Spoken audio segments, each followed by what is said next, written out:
নমস্কার সবাইকে। মিথির গল্প পাঠ চ্যানেলে সবাইকে অনেক অনেক স্বাগত। আজকের নিবেদন লীলা মজুমদারের একটি ছোট গল্প হুঁশিয়ার।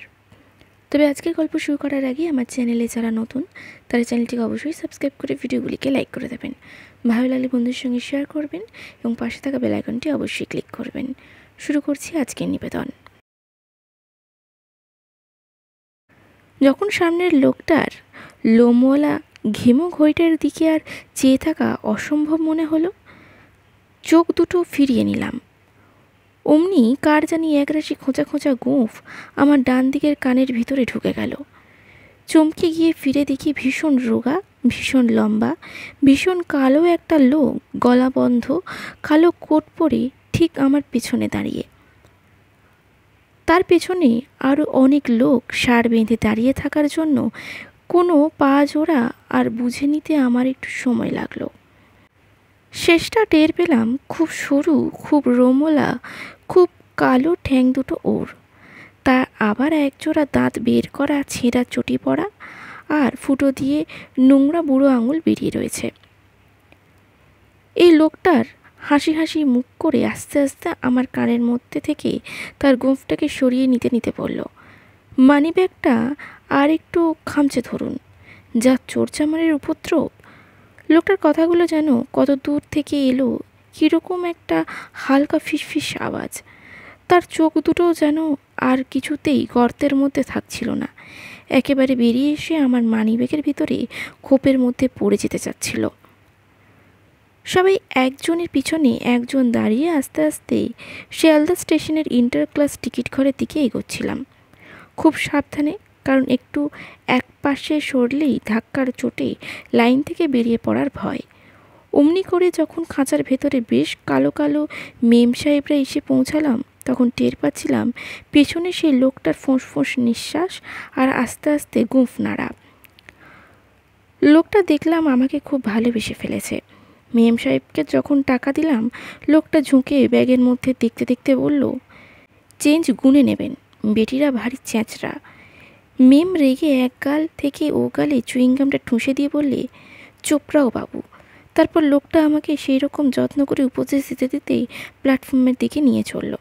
একটা কলার খোসা আর কি যেন খানিকটা খুব কসরত করে এড়িয়ে বলল, সংসারে কাউকে বিশ্বাস করা যায় না, সবাই সবটা গিলবার ফিকিরে আছে।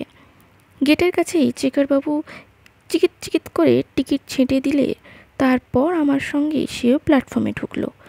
বলল, এই যে গাড়ি। অবশ্যই সেটা বলার কিছু দরকার ছিল না। আমার সঙ্গে একটা ইন্টার ক্লাস গাড়িতে ঢুকে আমার পাশে বসলো। বলল, জিনিসপত্র আগলে রাখুন, সুটকেসটা দূরে রাখবেন না, নিজের সিটের তলায় রাখাই ভালো। এটা জেনে রাখবেন শিয়ালদা স্টেশন চোর বেটাদের আড়ত। তারপর আমরা দুজনেই জুতো খুলে পা তুলে আরাম করে বসলে পর বলতে লাগলো, সংসারে কাউকে বিশ্বাস করা যায় না। আমি নিজে যতগুলো চোর চচ্চর দেখেছি সবগুলোকে একটার পেছনে একটা দাঁড় করালে এখান থেকে বোলপুর স্টেশন অবধি লম্বা একটা লাইন হয়। এই কথা শুনে আমি অবাক হলাম। তখন সে আরও বলতে লাগলো, আর ছিঁচকে চুরির জন্য তারা যে অধ্যাবসায় ধৈর্য বুদ্ধি দেখিয়েছে, ভালো কাজে যদি লাগাতো এতদিনে ভারতবর্ষ উদ্ধার হয়ে যেত। তারপর তার কালো কোটের পকেট থেকে একটা চারকোনা পানের ডিবে বের করে বলল, গিরিডির মতন সভ্য শহরে যে জায়গায় সজ্জনের বাস বলে বিখ্যাত এমন শহরে সেবার পুজোর সময় সচিদানন্দ জ্যাঠামশাইয়ের পাজামা স্যুটের ইজি গায়ে থেকে খুলে চড়ে নিয়ে চলে গেল। এর বেশি আর কি বলা যায়। আমি নিবিষ্ট মনে শুনতে লাগলাম, আর সে গোটা 2 পান মুখে পড়ে একটু চুন দাঁতে লাগিয়ে বলে যেতে লাগলো, গরমের জন্য বাইরে মাদুর পেতে আর চাদর বিছিয়ে, বালিশ মাথায়, চাদর গায়ে, পায়ের কাছে চটি, বালিশের নিচে হাতঘড়ি, মাথার কাছে জলের গেলাস নিয়ে ভগবানের নাম নিয়ে রোজকার মতন শুয়ে পড়েছেন। আর সকালে উঠে দেখেছেন কিনা চটি নেই, গেলাস নেই, বালিশ নেই, হাতঘড়ি নেই, এমনকি পরনের ইজরেরটাও পর্যন্ত কখন যে আস্তে আস্তে খুলে নিয়েছে। তখন সে বলল, কাউকে মুষে বিশ্বাস করা যায়? অরুণবাবু ট্রেন করে আসছেন, সেকেন্ড ক্লাস গাড়ি। সঙ্গে উঠলেন দিব্যি খাকি প্যান্ট শার্ট পরা বাঙালি সাহেব। ক্যায়সা ভাব জমে গেল দেখতে দেখতে। উনি ওর বিস্কুট খেলেন, উনি ওর সিগারেট টানলেন, তারপর মুড়ি গুড়ি সুড়ি দিয়ে দুজনে ঘুম। সকালে উঠে অরুণবাবু দেখলেন বাঙালি সাহেবও নেই, তার জিনিসপত্র নেই, আর অরুণবাবু সুটকেসও নেই। আমি একবার আমার সুটকেস ও পুঁটলি দেখে নিয়ে ঠ্যাং বদলে বসলাম, আর সে বাইরে এঁদো পুকুরে ধোপাদের কাপড় কাচা দেখতে দেখতে নিচু গলায় বলতে লাগলো, ছোটবেলায় পাড়াগাঁয়ে পিসিমার কাছে থাকতাম। গ্রামে একধারে বাঁশ ঝাড়ের কাছে খড়ের চালের বাড়ি। যেই না সন্ধে হওয়া আর অমনি বাড়ির আর উঠোনের আনাচে কানাচে ভয় ভীতির ভিড় করতে আসতো। বাঁশঝাড়ে শুকনো পাতা খসার শব্দ থেকে আরম্ভ করে আমাদের মিনি বিড়ালটার ক্যাঁক করে ইঁদুর ধরার আওয়াজটা পর্যন্ত সূর্য ডোবার পর কেমন যেন অন্যরকম লাগতো। আর পিসিমা শোবার আগে প্রত্যেক ঘরের প্রত্যেকটা খিল ভালো করে দেখে নিতেন। বাক্স প্যাটরার উপর নানাভাবে ঘণ্টা বাসন এমনভাবে সাজিয়ে রাখতেন যাতে একটু সরলেই সব দুমদাম পড়ে আমাদের কেন পাড়ার অন্য লোকেদেরও ঘুম ভাঙিয়ে দেয়। এইসব করতে করতে পিদিমের তেলটুকু পুড়ে যেত আর আলো নিভে যেত। পিসিমাও অমনি খচমচ করে বিছানায় ঢুকতেন। মাঝে মাঝে ওর ঠান্ডা খড়খড়ে পা আমার পায়ে লেগে যেত। আমি শিউরে উঠতাম। শুয়েই আবার পিসিমার মনে হতো, কি হবে খাটের তলা দেখা হয়নি, যদি কোনো ধূর্ত চোর ছোড়া হাতে সেখানে ঘাপটি মেরে বসে থাকে। আমাকে বলতেন, এই তোর একটা মার্বেল খাটের তলা দিয়ে গাড়িতে দে না, ওদিক দিয়ে বেরুলে বুঝবো খাটের তলায় কেউ নেই। ভয়ে আমার হাত পা পেটের মধ্যে সিঁধিয়ে যেত। পিসিমা যা বলতেন তাই করতাম। একবার খাটের পায়ের মার্বেল আটকে গেল, আর সারা রাত পিসিমা আর আমি জেগে ঠকঠক করে কাঁপতে লাগলাম। আর কখন যদি পিসিমা আগে শুনতেন আর আমাকে অন্ধকারের পরে শুতে হতো, খাটের 3 হাত দূর থেকে এক লাফ মেরে খাটে উঠে পড়তাম, যাতে খাটের তলায় লুকিয়ে বসা বদমাইশটা ঠান্ডা হাত দিয়ে আমার ঠ্যাং ধরে টেনে না নিতে পারে।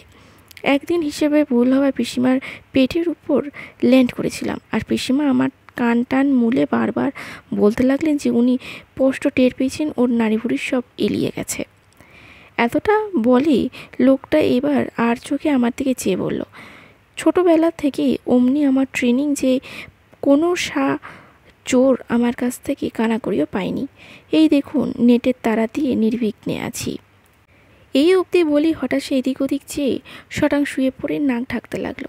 গাড়িতে আর যে 2-4 জন ছিল তারা সবাই একসঙ্গে নেমে গেল, আর আমিও আমার যে দুটো একটা কাজ সেরে নিয়ে অন্য এক বেঞ্চিতে লম্বা হয়ে শুয়ে পড়লাম।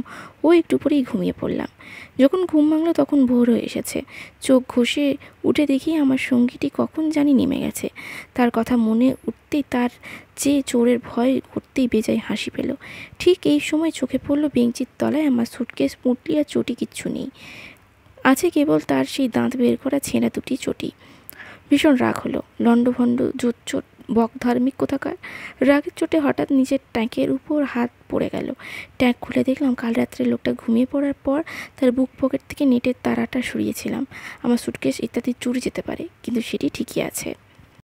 বেশ একটু খুশি মনে আবার শুয়ে আবার এক ঘুম দিয়ে উঠলাম। আজকে গল্পটি কেমন লাগলো কমেন্টে অবশ্যই জানাবেন। ভালো লাগলে লাইক করবেন, বন্ধুদের সঙ্গে শেয়ার করবেন এবং পাশে থাকা বেল আইকনটি অবশ্যই ক্লিক করবেন। নমস্কার।